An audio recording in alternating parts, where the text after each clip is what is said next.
একজন সাহাবী আল্লাহ নবী সাল্লাল্লাহু আলাইহি সাল্লাম অর্ডার করেছেন তোমার যুদ্ধে যেতে হবে। তখন তিনি কি করলেন?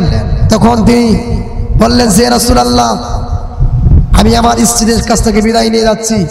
যখন তিনি বিদায় নিয়ে যাচ্ছেন তার স্ত্রীর কাছে গিয়ে বললেন যে স্ত্রী এটা তোমার সঙ্গে আমার জন্মের শেষ দেখা, তুমি তোমার সঙ্গে জন্মের শেষ দেখা হচ্ছে এটা আমার। তবে স্ত্রী একটা কথা বলতে চাই যে তোমার সঙ্গে দেখা হবে কিয়ামতের ময়দানে। স্ত্রীর সঙ্গে সঙ্গে দোয়া করলেন যে আমার স্বামীকে গাজী বানায়া আল্লাহ তুমি আমার দরবারে ফেরায়া দাও। তখন তিনি দৌড় মেরে ঘরে ঢুকলেন, এমনকি উল্টো দিক দিয়ে তরবারি তার স্ত্রীর হাতে চালিয়ে দিলেন। বললেন যে আমি যে উল্টো দিকে তরবারি চালাইলাম তোমার হাত কাটছিনি, তোমার হাত কেটেছে নাকি? তখন তিনি বললেন যে না কেটে নাই। বললেন যে উল্টো দিকে তুমি হাত যেরকম ভাবে কাটে নাই তরবারি চালানোর কারণে আমি আল্লাহ নবী সাল্লাল্লাহু আলাইহি সাল্লাম তিনি আমার ব্যাপারে বলেছেন যে তিনজন শহীদ হবে, এর ভিতরে আমার নাম ঘোষণা করেছেন। তুমি আজকে যতই দোয়া করো না কেন তোমার দোয়া কবুল হবে না। আমি চললাম, তোমার সঙ্গে দেখা হবে কিয়ামতের ময়দানে। তখন তিনি দৌড় মেরে বের হয়ে গেছেন।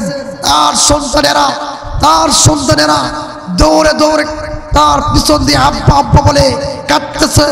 তারপরেও তিনি একবার ফিরে তাকান নাই।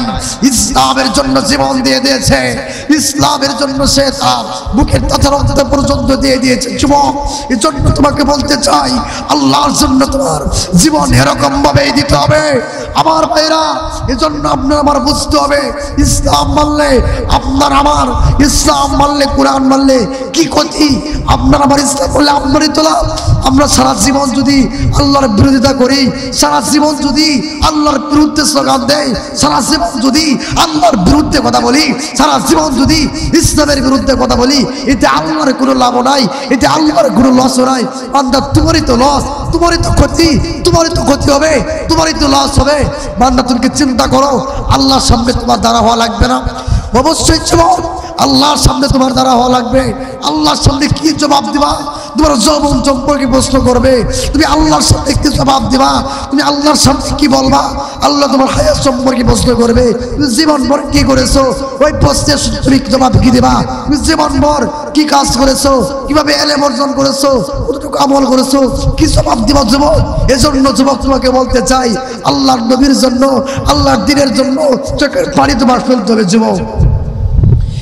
শুধু তাই না, আল্লাহর নবীর কাছে একজন কালো সাহাবী এসে বলেছে রাসূলুল্লাহ আমার তো বিয়ে হচ্ছে না, আপনি একটু দোয়া করে দেন যেন আমার বিয়ে হয়। হুজুর আমি কালো বলে আমাকে কেউ বিয়ে দেয় না। আসওয়াদ কালো সাহাবী আল্লাহর নবীকে যখন এই কথা বললেন তখন আল্লাহর নবী বললেন যে সাহাবী আমি রাসূল বলে দিলাম তোমার বিয়ে হবে। দেখেন আপনারা এই ঘটনা শুনলে পরিপূর্ণভাবে বুঝতে পারবেন যে ইসলামের জন্য আমাদের পূর্ববর্তী সাহাবীরা কি করেছে। তখন আল্লাহ নবী বললেন যে আমি তোমাকে ওই ধনাঢ্য এই আরবের ভিতরে এত সুন্দরী এক মহিলা, তার জন্য তোমার বিয়ে হবে, বিশাল ধনী লোক, যাও তোমাকে চিঠি নিয়ে দিলাম, চিঠির মধ্যে লেখা আছে মুহাম্মদ সাল্লাল্লাহু আলাইহি ওয়াসাল্লাম। তখন ওই কালো সাহাবী এই চিঠিটা নিয়ে ওই মেয়ের বাবার কাছে দিল, দিয়ে বলল যে আপনার কাছে আল্লাহ নবী সাল্লাল্লাহু আলাইহি ওয়াসাল্লাম চিঠি দিয়েছে। মেয়ের বাবা খুব খুশি। তখন দেখলো যে এখানে আল্লাহ নবী বলেছে যে তোমার মেয়েকে আমার এই কালো সাহাবীর সঙ্গে বিয়ে দাও। তখন ওই মেয়ের বাবা বলতেছে যে আমি তো বিয়ে দিতে রাজি, যে আল্লাহ রাসূল বলেছে, এখন আমার মেয়ে কি রাজি হবে? আরে সাহাবী তুমি চলে, তুমি তোমার বিয়েতে আমার কোনো আপত্তি নাই, আমার মেয়ে যদি রাজি না হয় আমি কি করব? যখন ওই কালো সাহাবী চলে যাবেন সেই মুহূর্তে ওই মেয়েটা ডাক দিয়ে বলতেছে যে আব্বাজান আপনি ওই সাহাবীকে তাড়ায় দিয়েন না, ওই সাহাবীকে দৌড়ায় দিয়েন না।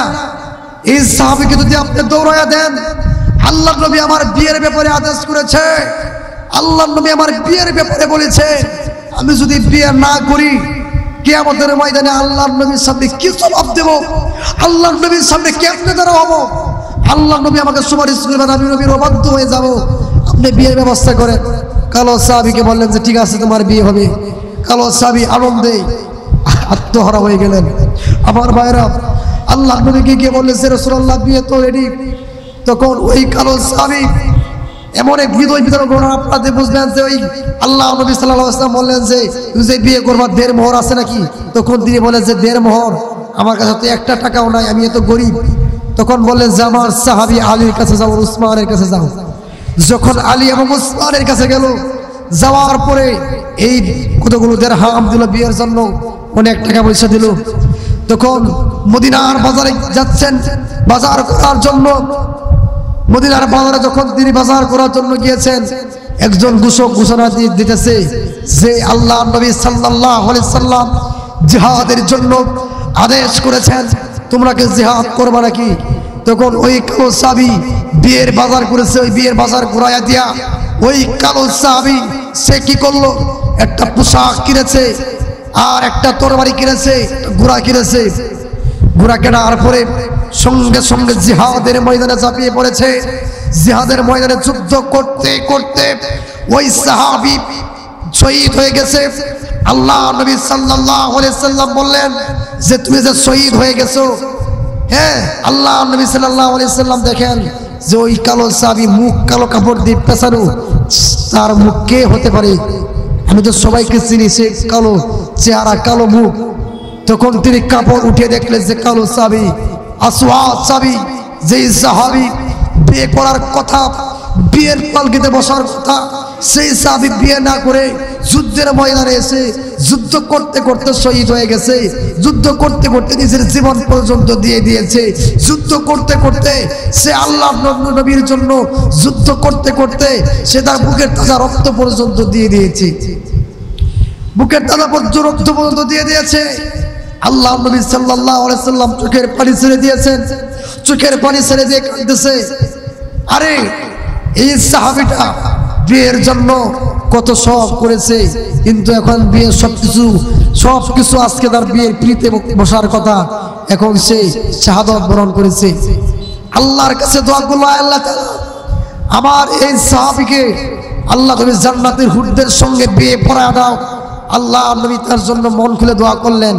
আল্লাহ নবীর দোয়া কখনো আল্লাহ ফিরাইয়া দেয় নাই, কখনো ফিরান নাই, আল্লাহ ফিরিয়ে দেন নাই, সঙ্গে সঙ্গে দোয়া কবুল হয়ে গেছে। তাহলে একটা যুবক ইসলামকে এত ভালোবেসেছে, আল্লাহর কোরআনকে এত ভালোবেসেছে, নবীকে এত মহব্বত করেছে, নতুন বিয়ে বউ রেখে সে আল্লাহর দ্বীনের জন্য সে জীবন পর্যন্ত দিয়ে দিয়েছে। তাহলে যুবক তোমাকে বলতেছি, তুমি দুনিয়ার নারীর জন্য, দুনিয়ার মেয়ের জন্য তুমি আল্লাহকে ভুলে গেছো। তুমি দাড়ি রাখো না, তুমি টুপি পরো না, তুমি লম্বা জামা পরো না, সুন্নতকে অবমাননা করো। তাহলে তুমি ওই সাহাবী থেকে শিক্ষা নাও যে ওই সাহাবী আল্লাহর নবীকে মেনে আল্লাহর নবীর ইতাআ করে আতিউল্লাহ ওয়া আতিউর রাসূল ওয়া উলিল আমরি মিনকুম, এই আয়াতের আমল করে ওই সাহাবী পরিপূর্ণ হেদায়েত হয়েছে। তাহলে তোমরা চিন্তা করো যে আল্লাহর নবীকে তারা এরকম তাদের নিজের জীবন পর্যন্ত দিয়ে দিয়ে আল্লাহর নবীর দোয়া পেয়ে জান্নাতে হয়েছে।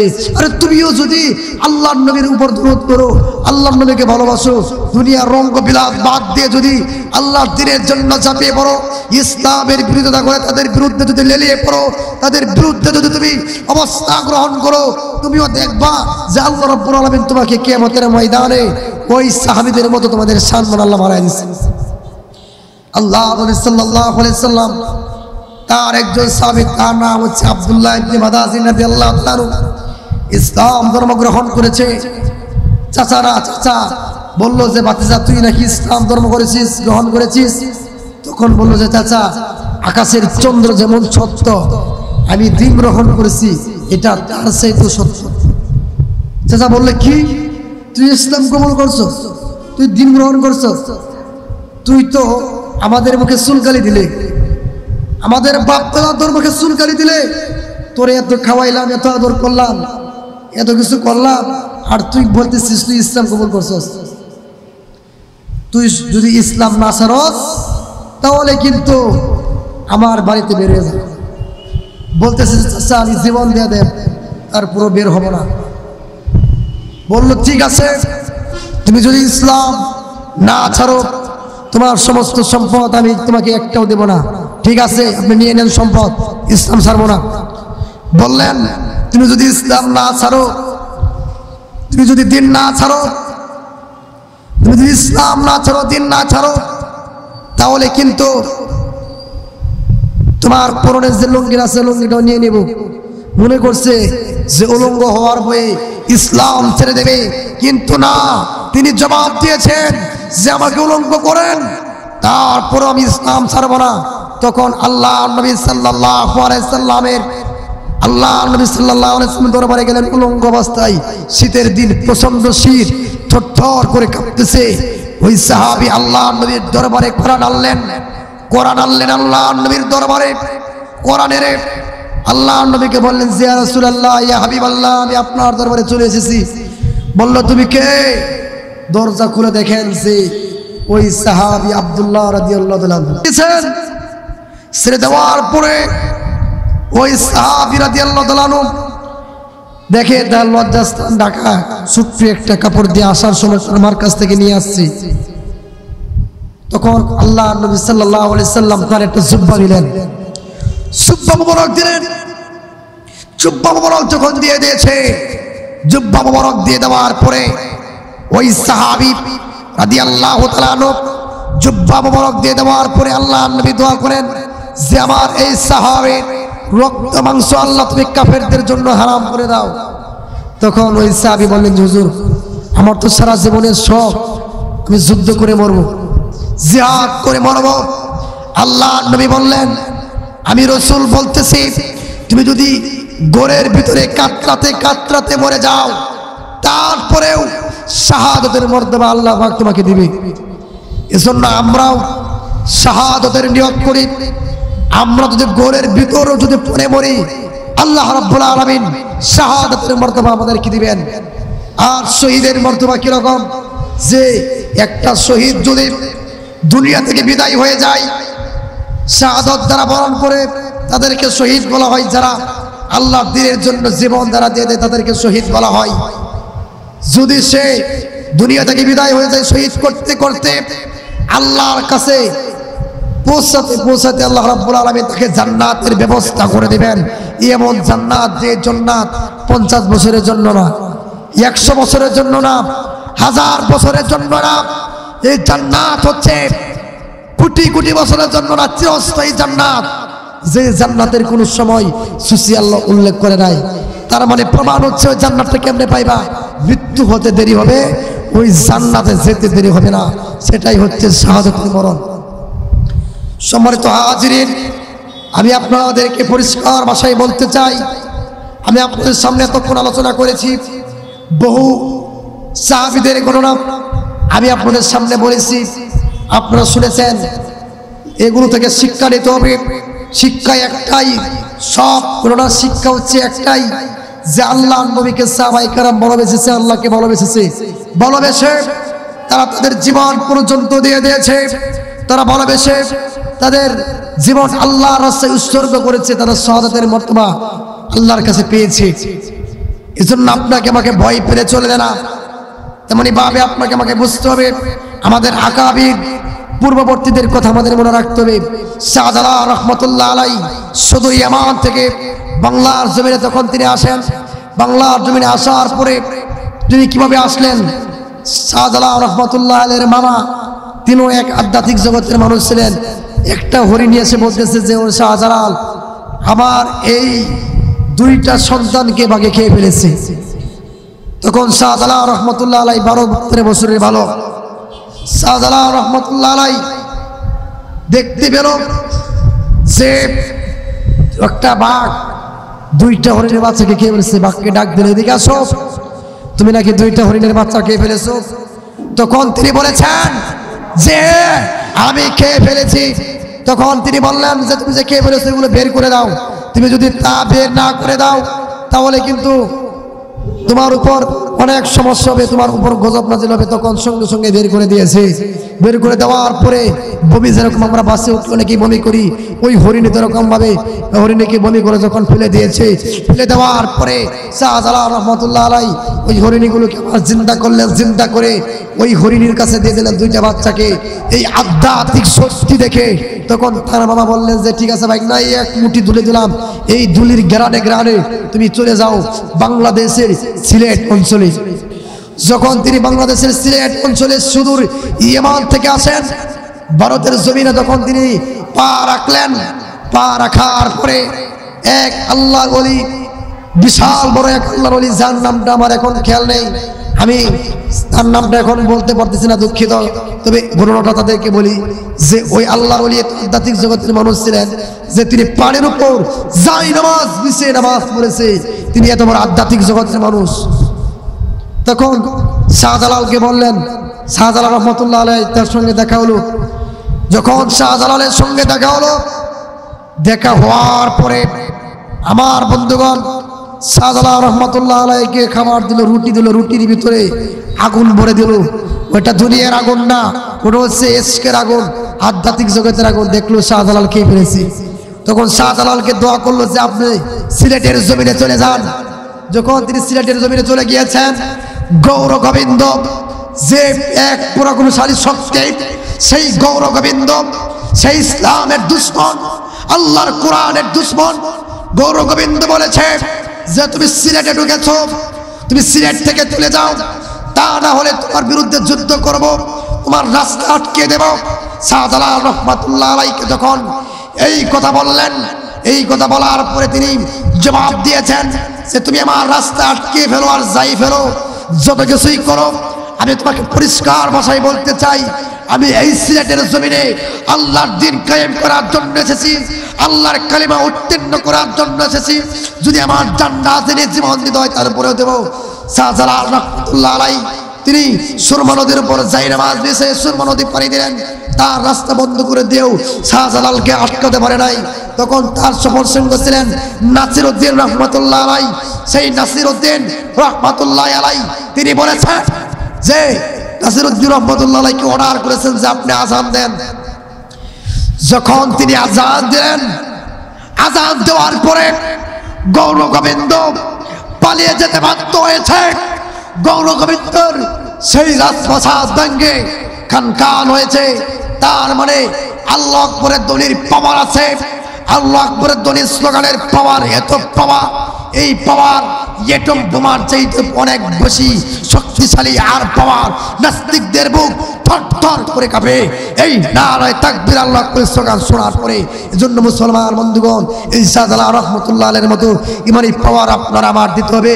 যদি আপনি আমি এই ইমানি পাওয়ার দিতে পারি, আল্লাহর কসম করে বলি, বাংলা জমিনে যত বড় নাস্তিক আসাদপুর ব্লগার, তারা পালিয়ে যেতে বাধ্য হবে। সময় খুব সংকীর্ণ, আমি আপনাদের সামনে পরিষ্কার ভাষায় জানাতে চাই, যারা ইসলামকে ভালোবাসে, আল্লাহর দ্বীনকে ভালোবাসে, তারা এই সমস্ত জাগরণী বক্তব্য শুনবে। বলে হুজুর হাফিজুর রহমান সিদ্দিকের ওয়াজ কত সুন্দর, মিজানুর রহমান আজহারীর ওয়াজ কত সুন্দর, তারা সুর দিয়ে কথা বলে, আপনারা খালি চিল্লান। মামুনুল হক খালি চিল্লাচিল্লি করে, রবিকুল ইসলাম মাদানী খালি চিল্লাচিল্লি করে, মুফতি আমির হামজা খালি চিল্লাচিল্লি করে। আরে তারা তো চিল্লাচিল্লির সাথে করে নাই। ইসলাম আপনার অতি নরম, আবার অতি শক্ত। শক্ত কাদের জন্য? আপনাকে একটা এক্সাম্পল দেই। আপনার বাবা যদি আপনার বাবার দুইজন সন্তান, আপনার বাবার দুইজন সন্তান, একজন সন্তান আপনার বাবার কথা মানে আর একজন মানে না। ওই সন্তানকে কিন্তু আপনার বাবা অনেক ভালোবাসে, আপনি যে মানেন না, আপনাকে ভালোবাসে না, আপনার সঙ্গে অনেক কঠোর। তাহলে এটা উদাহরণ, এক্সাম্পল হচ্ছে এটাই, যারা ইসলাম মানে না, নবীজির বিরোধিতা করে, তারা হচ্ছে আল্লাহ নবীজির দুশমন। তাদের বিরুদ্ধে আমরা আর মামুনুল হক, মুফতি আমির হামজা, সাকাওয়াত হোসেন রাজি, আল্লামা খালেদ সাইফুল্লাহ এবি, জুনায়েদুল হাবিব, তারপরে সাকাওয়াত হোসেন রাজি, তারা সবাই বক্তব্য দেবে এগুলো আপনাদের জন্য, যারা ইসলামকে নিয়ে অবমাননা করে। আমি আপনাদেরকে আহ্বান জানাই, যেরকম আহ্বান শাহজালাল দিয়েছিলেন। শাহজালাল রহমতুল্লাহ আলাইহি তিনি রাস্তা দিয়ে হেঁটে যাচ্ছিলেন, গৌর গোবিন্দ শাহজালালকে দেখে ভয় পেয়ে গেছে। এক সাপুরে সাপের খেলা দেখাই, বলল, এ সাপুরে, তোমার এই সাপের বাক্সের ভিতরে আমাকে ভরে, আমাকে তোমার কাঁধে করে ওই রাস্তাটা পার করে দিবা। তুমি যদি পার করে দাও, তাহলে কিন্তু পার করে যদি তুমি দাও, তাহলে তুমি আমার কাছে অনেক টাকা পাবে। সাপুরে কি করলো? ওই লোকটাকে মানে গৌর গোবিন্দকে ওই বাক্সের ভিতরে যখন নিয়ে যাচ্ছিল শাহজালাল রহমাতুল্লাহ আলাই, তিনি এত বড় আধ্যাত্মিক জগতের মানুষ, বাক্সের ভিতরে গৌর গোবিন্দকে দেখে ফেলেছে। যখন গৌর গোবিন্দ দেখে ফেলেছে, সাপুরেকে বলেছে, সাপুরে তুমি কি আমাকে খেলা দেখাবা না?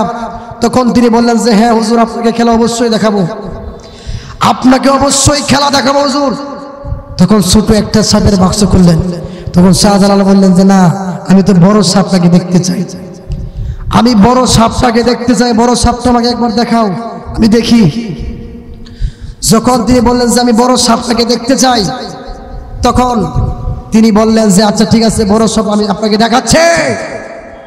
ওই বাক্স খুলে দেখে গৌর গোবিন্দকে জবাব দিয়েছে, আরে গৌর গোবিন্দ, আমি তোমার শত্রু নই, আমি তোমার বন্ধু হতে চাই। তুমি যদি ইসলাম বলো, ইসলামের বিরুদ্ধে না করো, তা আমাদের একই আওয়াজ যে আপনারা যদি ইসলাম মানেন, নবীকে ভালোবাসেন, আল্লাহ এবং আল্লাহ রসুলকে মহব্বত করেন, আপনার প্রতি আমাদের আহ্বান একটাই, আপনার প্রতি দাবি আমাদের একটাই।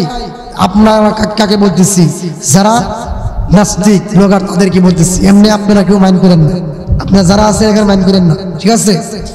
নাস্তিক ব্লগারদেরকে বলতেছি যে ইসলাম সাইড আসো, ওয়েলকাম। তুমি যে কাজগুলো করতেছো ফেসবুকে, ইউটিউবে আল্লাহর নবীকে নিয়ে কটূক্তি করতেছো, আরে দুনিয়ার জীবন তো কই দিনের জীবন, দুনিয়ার জীবন তো কই দিন পরে শেষ হয়ে যাবে, পরকালের কত লম্বা সফর রয়েছে। সেই দিন তুমি আল্লাহর সামনে কি জবাব দিবা? সেদিন তুমি আল্লাহর সামনে কি জবাব দিবা? তুমি কি চিন্তা করছো আল্লাহর কাছে তোমার কি জবাব দিতে হবে? জন্য আমার মুসলমান বন্ধুগণ, আপনাকে আমি বলতে চাই যে আপনারা যারা আল্লাহর নবীর বিরুদ্ধে, যখন আপনারা দেখবেন কোনো কেউ কটূক্তি করে, আপনারা সঙ্গে সঙ্গে ফেসবুকে ইউটিউবে জবাব দিবেন, ডাক বাংলা জবাব দিবেন।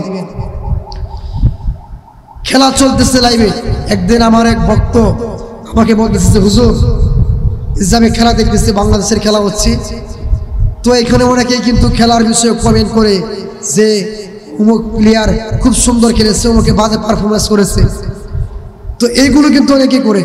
কিন্তু কিছু কিছু নাস্তিকরা এসে বলে যে মুহাম্মদ সাল্লাল্লাহু আলাইহি সাল্লাম লুচ্চা। আবার অনেকেই বলে যে আল্লাহর মুখে মুতে দেই, নাউজুবিল্লাহ। হুজুর দেখেন যে এই লোকটা যে লেখছে, আর এই লোকটা কি কত যুবক এই লোকের বিরুদ্ধে রিপ্লাই দিচ্ছে, তার কোনো উত্তর নাই। মানে সে আল্লাহকে পছন্দ করে না, আল্লাহর নিয়ামত খায়, নেমু খারাপ বেঈমান, সে আল্লাহকে পছন্দ করে না, আল্লাহ রসুলকে পছন্দ করে না, আর সেজন্যই সে কিন্তু আপনার এই কাজটা করতেছে, সেজন্যই কিন্তু সে এই কাজটা করতেছে। মুসলমান, আপনার আমার সাবধান হতে হবে, আপনার আমার বুঝতে হবে যে ইসলাম আপনাকে অর্ডার করেছেন। আল্লাহর দুশ্মন যারা, নবীর দুশ্মন যারা, কোরআনের দুশ্মন যারা, ইসলামের দুশ্মন যারা, তাদের বিরুদ্ধে আপনার আমার ঐক্যবদ্ধ হতে হবে। ঐক্যবদ্ধ হয়ে আমার চপারে আঘাত করতে হবে, যাতে পরবর্তীতে এগুলো করতে যেন না পাই। বিশেষ করে অনেক আলেমরা, মানে একটা আফসোস, বর্তমান মিডিয়ার যুগ, একটা হিন্দু লোক যদি, বৌদ্ধ বলেন, খ্রিস্টান বলেন, সে যদি দাড়ি টুপি পরে, সে যদি আপনার দাড়ি টুপি পরে, জুব্বা পাঞ্জাবি পরে যদি মাইকের সামনে এসে কথা বলে, আপনি বুঝতে পারবেন না সে হিন্দু, বৌদ্ধ, খ্রিস্টান, আপনি কিছুতেই বুঝতে পারবেন না। কিন্তু এটাই তো আছে, দাড়ি টুপি না পরে, দাড়ি টুপি পরে অন্য ধর্মের লোক হয়ে ক্যামেরার সামনে এসে বয়ান দেয় ঠিকই, কিন্তু কি বয়ান দেয়? মাসলা নিয়ে দণ্ড লাগায় দেয়, বিভিন্ন ফতোয়া নিয়ে দণ্ড লাগায় দেয় আলেমদের মাঝে। কিন্তু আমরা অনেক আলেমরা তাকে বুকে টেনে নিয়েছি, কেন? সে আলেম, কিন্তু তার পরিপূর্ণ ব্যাকগ্রাউন্ড না জেনে সে কোথায় দাওরা পড়েছে, কোথায় আফতা পড়েছে, তাকে জিজ্ঞাসা করেন কি কি কিতাব পড়েছে, তাহলে সে আটকে পড়বে। এমনও বক্তা আছে বাংলার জমিনে, এক পৃষ্ঠা এবার অত পড়তে পারবে না। এমনও বক্তা আছে যে কিনা কোরআন তেলাওয়াত সই না। এমনও বক্তা আছে যে কিনা আপনার ফিল মারে, আপনার মেশকাতে ফেল করে, দাওরাতে আপনার সারা বছর মাহফিল করে, ক্লাস মনে হয় কয়েকদিন করে, তারপরে বয়ান নিয়ে ঘুরে। কিন্তু এরকম অনেক ওলামায়ে কেরাম আছে। এখন বলছে বয়ান করলে তো টাকা পাওয়া যায়, এক একটা মাহফিলে 30,000 40,000 টাকা পাই, এক এক মাহফিলে 50-60,000 টাকা পাই। ভাইরাল হয়েছে কেমনে? খালি করে বয়ান করে ভাইরাল হয়েছে। তাহলে আপনার আমার বুঝতে হবে যে এরা কিন্তু আপনার পরিপূর্ণ অল্প বিদ্যা ভয়ঙ্কর। এটা বলতে চাই যে তারা অল্প কিছু শিখে, উপরে উপরে শিখে, তারা ভিতর তত্ত্ব না জেনে তারা কিন্তু লেগে পড়েছে। কোরআনের সঠিক একটা আয়াতের ব্যাখ্যা দিতে পারবে না, কোরআনের সঠিক একটা তাফসীর করতে পারবে না, কোরআনের সঠিক একটা আয়াতের ইবারতের উচ্চারণ করতে পারবে না। সে হচ্ছে আপনার আলেম। আলেম শব্দের অর্থ হচ্ছে জ্ঞানী। সেই জ্ঞানী না, সে তো অজ্ঞানী। সে হচ্ছে অজ্ঞানী। তার মানে হচ্ছে অজ্ঞানী কাদেরকে বলা হয়? যারা আল্লাহ এবং আল্লাহ রসুলকে ভালোবাসে না, ভালো না বেশে, পরিপূর্ণ জ্ঞান অর্জন না করে, পরিপূর্ণ ইলম হাসিল না করে, সে কিন্তু আপনারা এরকমভাবে মানুষদেরকে আল্লাহ এবং আল্লাহ রসুলের বিরোধিতা করতেছে। পরিপূর্ণভাবে এই মাইকের সামনে এসে সে বয়ান দেয়, বিভিন্ন কিছু দেয়, এমনকি বিভিন্ন ভাইরাল টপিক নিয়ে কথা বলে, নায়ক নায়িকাদেরকে নিয়ে কথা বলে, ব্রুজ বানানোর জন্য, ইনকাম করার জন্য। তাহলে এগুলো কি? এগুলো কি? এগুলো কি ইসলাম? আজকে সিলেটের জমিনে আওয়াজ তুলতে চাই, হে সিলেটবাসী, আপনারা শুনেন। আজকে আপনাদেরকে বলতে চাই যে আপনারা ইসলামকে যদি ভালোবাসেন, আল্লাহর নবীকে সত্যি ভালো যদি বেঁচে থাকেন, তাহলে আপনার নবীর বিরুদ্ধে যদি কেউ গালি দেয়, তাহলে তার বিরুদ্ধে আপনাকে পরিপূর্ণভাবে আল্লাহর নবীর দুশমনদের বিরুদ্ধে আপনার দাঁত ভাঙ্গা জবাব দিতে হবে। যদি আপনি জবাব দেন, তাহলে প্রমাণ হবে আপনি ঈমানদার, আপনি আল্লাহ এবং আল্লাহ রসুলকে ভালোবাসেন, আল্লাহ এবং আল্লাহ রসুলকে মহব্বত করেন। তাহলে সম্মানিত যারা মুসলমান যারা আছেন, তাদেরকে বলতে চাই, আপনারা সকলেই ইসলামকে নিয়ে যারা কটূক্তি করে, তাদের বিরুদ্ধে আপনারা ফেসবুকে লিখবেন। কিন্তু আমার ভাইরা, বর্তমান জামানায় বহু উলামায়ে কেরাম, অসংখ্য উলামায়ে কেরাম একজন আরেকজনের বিরুদ্ধে ঠেলাঠেলি করে, উমেকে ভণ্ড, উমেকে কাফের, উমেকে আলেম, ইলম নাই, উমেকে ভুল করেছে। এই ভুলগুলো জনতার সামনে নেয়, মানুষদের সামনে, কে কত বড় হয়ে কত বড় ভাইরাল হতে পারবে ওই দান্দা সবার ভিতরে, এই দান্দা সবার ভিতরে। কিন্তু তারা জানে না যে আল্লাহর দরবারেও একদিন জবাবদিহি করতে হবে, আল্লাহর সামনে দাঁড়াতে হবে। এ যুবক, তোমার কি ভয় নাই পরকালের? আল্লাহর সামনে তুমি কি জবাব দিবা? তুমি কি জবাব দিবা আল্লাহর সামনে? আমার ভাইরা, তেমনি ভাবে শাহজালাল রহমতুল্লাহ আলাইহি তার ঘটনার কথা আপনাদেরকে স্মরণ করাই। তিনি গৌর গোবিন্দকে এমন আধ্যাত্মিক শক্তি দিয়ে তিনি প্রতিহত করেছেন, সেই গৌর গোবিন্দ ধ্বংস হয়ে গেছে। তার এই ক্ষমতা, এই রাজত্ব সব ধ্বংস হয়ে গেছে। আমার ভাইরা, ইসলামের দাওয়াত দিয়েছেন খাজা মাইনুদ্দিন চিশতি রহমতুল্লাহ আলাইহি। 90 লক্ষ হিন্দুকে মুসলমান বানালেন খাজা মাইনুদ্দিন চিশতি রহমতুল্লাহ আলাইহি। 90 লক্ষ হিন্দুকে যখন তিনি মুসলমান বানালেন, 90 লক্ষ হিন্দুকে মুসলমান বানানোর আগে গণনা হচ্ছে এরকম যে বড় বড় জাদুকর অজয় পাল, পৃথ্বীরাজ, তারা বড় বড় জাদুকর, তারা খাজা মাইনুদ্দিন চিশতি রহমতুল্লাহ আলাইহির সঙ্গে জাদু করে তাকে হারিয়ে ফেলার চেষ্টা করেছে। তাকে কিভাবে ধ্বংস করবে, তাকে কিভাবে নিস্তেজ করবে, সেই জন্য তারা বিভিন্নভাবে বিভিন্ন জাদু করতে থাকে। কিন্তু যত জাদু করুক না কেন, আল্লাহর ওলি খাজা মাইনুদ্দিন চিশতি রহমতুল্লাহ আলাইহি এত বড় আধ্যাত্মিক জগতের মানুষ, তার সঙ্গে যতই কটূক্তি করুক, যত কিছুই করুক, কোশ্চেন কালেও তার সঙ্গে এগুলো করে কোনোদিন পার পাবে না। কথা বলেন ঠিক কিনা? খাজা মাইনুদ্দিন চিশতি রহমতুল্লাহ 90 লক্ষ হিন্দুকে মুসলমান বানিয়েছেন। এমনকি ওই হিন্দু, ওইগুলো পৃথ্বীরাজ, অজয় পাল, বড় বড় জাদুঘর, তারা পরবর্তীতে শাহজালাল খাজা মাইনুদ্দিন চিশতি রহমতুল্লাহ আলাইহির আধ্যাত্মিক শক্তি দেখে, আধ্যাত্মিক পাওয়ার দেখে, তখন কি করলো? আধ্যাত্মিক পাওয়ার দেখে সরাসরি আপনার তার পায়ের কাছে এসে বসে পড়লো।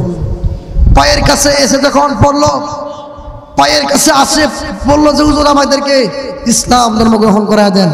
তার মানে প্রমাণ হচ্ছে আপনি আধ্যাত্মিক শক্তি পাইবেন কেমনে? অন্যের গীবত গাইলে পাইবেন। আপনি আধ্যাত্মিক শক্তি গাইবেন কেমনে? অন্য বক্তের পিছনে লাগলে পাইবেন। আপনি আধ্যাত্মিক শক্তি পাইতে হলে সেই রকম আধ্যাত্মিক জগতের একজন মানুষের শপথ নিতে হবে। সেরকম আধ্যাত্মিক শক্তি পেতে গেলে আপনার সর্বপ্রথম আল্লাহ এবং আল্লাহর রসুলকে রাজি খুশি করানোর জন্য আপনার ধ্যান করতে হবে। তারপরে আপনি আধ্যাত্মিক শক্তি দিয়ে আপনি ইসলামকে জয় করতে পারবেন। এখন আমাদের বর্তমান জামানায় আধ্যাত্মিক শক্তি অনেক দেখতেছি। আধ্যাত্মিক শক্তি হচ্ছে মিডিয়া, আধ্যাত্মিক শক্তি হচ্ছে মিডিয়া। যে মিডিয়াতে যদি তুমি কারো বিরুদ্ধে বলো 1 মিলিয়ন ভিউ, মানে তাহিরকে নিয়ে আর শায়েখ আহমদুল্লাহকে নিয়ে অনেক একটা গ্যাঞ্জাম চলেছে। এখন এটা নিয়ে তারা সমাধানের ভিতরে না গিয়ে এখন বিভিন্ন বক্তারা এনে ভিডিও বানায় যে 5 মিলিয়ন 10 মিলিয়ন কে কার চেয়ে ভিউ বানাতে পারে, কিন্তু এই বিষয় নিয়ে সমাধান করার কোনো চিন্তা ফিকির তাদের ভিতরে নাই। যাদের ভিতরে সব চিন্তা ফিকির নাই তারা কখনো আল্লাহওয়ালা হতে পারে না, তাদের কথার ভিতরে কোনো নূর থাকতে পারে না। আরে আপনার কথা শুনে মানুষ ইসলামের পথে আসবে। ডক্টর জাকির নায়েক সেই মানুষদেরকে ইসলামের দাওয়াত দিয়ে আসার কারণে তার বড় বড় চ্যানেলগুলো বন্ধ করে দেওয়া হয়েছে, চ্যানেলগুলো বন্ধ করে দেওয়া হয়েছে। আর আমরা বলতে চাই, একজন মানুষ যদি স্বেচ্ছায় ইসলামে আসে তাহলে আপনাদের সমস্যা কি? আপনাদের সমস্যা কি স্বেচ্ছায় আসলে? আরে আমাদের পূর্বের ইতিহাস লক্ষ্য করতে হবে। ভারত শাসন করেছে মুসলমান, এখন হিন্দুদের রাজ্য হচ্ছে ভারত। সেই ভারতে আমাদের বড় বড় আল্লাহর ওলিদের মাজার রয়েছে। সেই ভারতে বাবরি মসজিদ ভেঙে রাম মন্দির নির্মাণ করেছে। সেই ভারতের জমিনে আল্লাহর নামকে মুছে দেওয়ার জন্য তারা বিভিন্ন কটূক্তি করেছে। আমরা তীব্র নিন্দা জানাই, বাংলার জমিন থেকে আওয়াজ তুলতে চাই, যারা কিনা মসজিদ ভেঙে দেয়, যারা মন্দির তৈরি করেছে। আমরা মুসলমান, আমাদের ইসলাম এটা শিখিয়েছে, যদি হিন্দুদের মন্দির কেউ ভেঙে দিতে আসে তোমরা পাহারা দাও। হিন্দুদের মন্দির ভেঙে যদি কেউ আসে তোমরা পাহারা দাও। আমাদের ইসলামে এটা শিখিয়েছে। আর তোমাদের ধর্ম কি শিখিয়েছে? যে তোমরা মসজিদ ভেঙে মন্দির বানাও, জুট দেবার দোস্তি। তোমাদের শাস্ত্রের ভিতরে কিন্তু লেখা আছে যে তোমরা কারো হক নষ্ট করবে না, কারো জায়গা দখল করবে না, কিন্তু এগুলো করতেছো। কোন ইতিহাস আছে এমন যে আপনার মন্দির ভেঙে মসজিদ বানাইছে? এমন কোন ইতিহাস আছে? এমন কোন ইতিহাস নাই। আপনারা জন্ডিস একটা রোগ ছিলেন, যে জন্ডিস শুরু করে যে কোনো খাবার দেন, পোলাও কোরমা দেন, তাহলে কিন্তু আপনাদের তিতা লাগে, কিন্তু তারপরে কিন্তু আপনার ওই ওষুধ কিন্তু আপনার খেয়ে যেতেই হবে। কিন্তু ডাক্তারকে বলা যাবে না যে এটা তো তিতা লাগে, খাওয়া যাবে না, খাওয়া যাবে না, বলা যাবে না। কারণ ডাক্তারকে যদি বলেন, ডাক্তার বলবে যে তোমার রোগ ভালো হবে না, তিতা লাগলেও কিন্তু তোমার খেতেই হবে তুমি যদি রোগ ভালো করতে চাও। আমাদের হক কলাগুলো কিন্তু অনেকের তিতা লাগে। যাদের তিতা লাগে তাদেরকে পরিষ্কার ভাষায় বলতে চাই, আপনি যদি আমাদের এই কথা শুনে ইসলামের ছায়াতলে আসেন, আল্লাহর কসম করে বলি, আল্লাহ রাব্বুল আলামিন পরকালে আপনার জন্য নাজাত রেখেছেন, মুক্তি রেখেছেন। আপনার জন্য আল্লাহ রাব্বুল আলামিন পরকালে এত সুন্দর ব্যবস্থা রেখেছেন যে আপনি কল্পনাও করতে পারবেন না। আমার মুসলমান বন্ধুগণ, বেশি কথা লম্ব নয়, আর মাত্র 2 মিনিট সময় আপনাদের কাছে আছে। 2 মিনিটের মধ্যে আমি আমার আলোচনা শেষ করে দেব। যে সর্বশেষ কথা হচ্ছে, আখেরি পয়গাম হচ্ছে, যে কোনো অবস্থায় যেখানেই আপনাদের উলামায়ে কেরাম ডাকবে আপনারা আলেমদের সহবতে থাকবেন। যেখানে আলেমরা আপনাদেরকে স্মরণে থাকবে সেখানে আপনারা থাকতে হবে। আলেমদের সঙ্গে আপনার সহবত রাখতে হবে। যদি আপনি আলেম ওলামাদের সঙ্গে সহবত রাখেন, আল্লাহর কসম করে বলি, আল্লাহ রাব্বুল আলামিন এই সহবত রাখার কারণে পরকালে আপনার জন্য আল্লাহ রাব্বুল আলামিন এত সুন্দর উজরত প্রতিদান আল্লাহ রেখেছেন, আপনি কল্পনা করতে পারবেন না। আর যারা ফেসবুকে ইউটিউবে নবীকে গালি দিবে, নবীর বিরুদ্ধে কটূক্তি করবে, আপনি সঙ্গে সঙ্গে তাদের বিরুদ্ধে রিপ্লাই দিবেন, তাদেরকে বুঝাবেন, তাদের বিরুদ্ধে আপনি ডাক বাংলা জবাব দিবেন। যদি আপনি দিতে পারেন তাহলে আল্লাহর কসম করে বলি এটাও আপনার একটা ইবাদত। তারা যদি এই নেটের মাধ্যমে ইসলামের অবমাননা করার চেষ্টা করে, আমরা এই নেটের মাধ্যমে ইসলামের সুজিনিস প্রচার করার চেষ্টা করব। আজকে বাংলার জমিনে বহু মিডিয়া যারা ইসলামের বিরুদ্ধে কাজ করে তাদেরকে পরিষ্কার ভাষায় বলতে চায়, তারা কিন্তু মুসলমান ও ইসলামের বিরুদ্ধে কাজ করে, তাদেরকে পরিষ্কার ভাষায় বলতে চায় আপনারা এগুলো থেকে বিরত থাকবেন। আল্লাহ রাব্বুল আলামিন আমাদেরকে এইসব বিষয়গুলো জানার তৌফিক দান করেন। আমিন। ওয়া আখির দাওয়ানা আলহামদুলিল্লাহি রাব্বিল আলামিন। পরবর্তীতে ইনশাআল্লাহ অন্য জায়গায় দেখা হবে। আসসালামু আলাইকুম ওয়া রাহমাতুল্লাহি ওয়া বারাকাতুহু।